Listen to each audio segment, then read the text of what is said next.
Investing. Welcome to this chapter on investing. Here, we will discuss the most common techniques used in investing. With so many options available, it can be overwhelming to choose the right strategy. That's why it's important to seek professional advice to minimize risk. If you're new to investing, I recommend starting with a low-risk strategy that offers relatively good returns. One tried and true method is investing in ETFs or exchange-traded funds.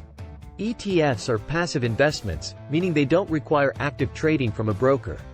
In contrast, active investments involve a broker who actively trades, but these typically underperform compared to the market and have higher fees.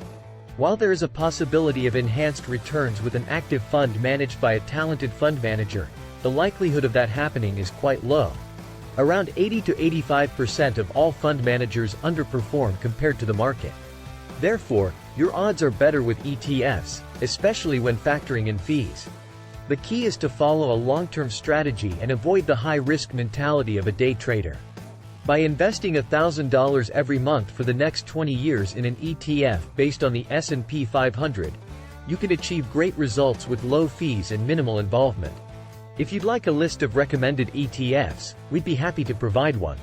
Investing can seem confusing and overwhelming, but by following a low-risk, long-term strategy with ETFs, you can set yourself up for financial success. Remember to seek professional advice before making any investment decisions. Investing in ETFs that follow the S&P 500 or similar strategies can yield great results if you stick to them for 20 or 30 years. The key is to follow a long-term strategy, and the payoff can be significant, averaging about 8 to 10% per annum. It's hard to find such high returns elsewhere. So, remember the two things to focus on: low risk and one that yields good results. Keep in mind that certain investing activities like day trading is extremely risky. I do not advise it unless you're a trained professional. However, investing a set amount every month into an ETF based on the S&P 500 is a relatively low-risk strategy, as long as you understand that you won't need those funds for the next 10 to 20 years. That should be your goal when it comes to financial planning. You're investing today, but you won't touch those funds for a minimum of 20 years. Ideally, you should aim for 20 to 30 years.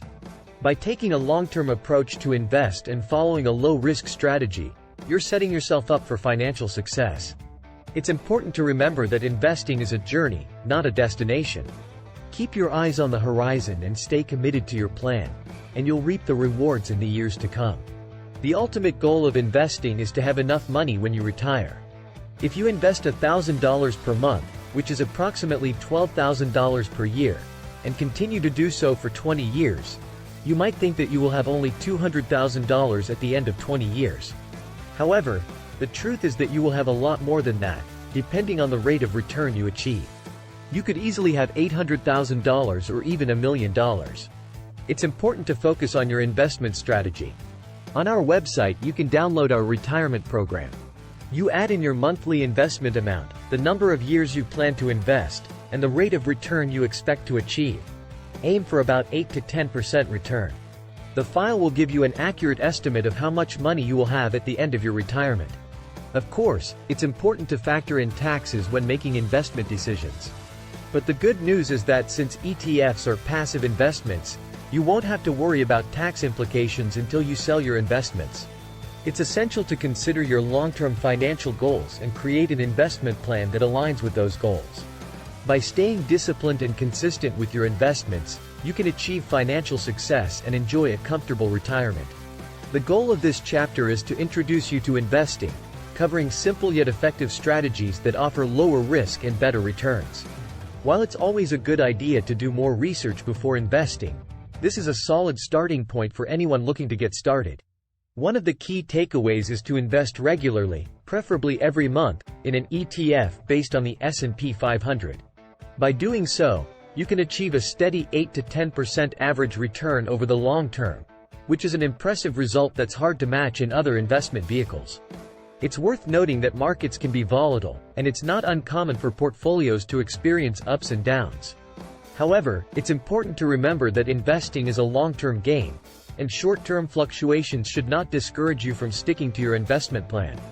By investing regularly and holding onto your investments for at least 20 years, you can potentially amass a sizable nest egg that will serve you well in retirement.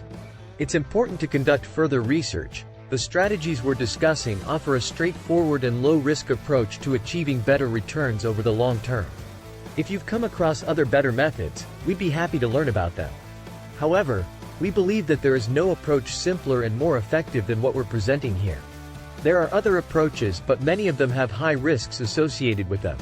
One of the great things about this strategy is that you invest the same amount every month, unless your income level changes.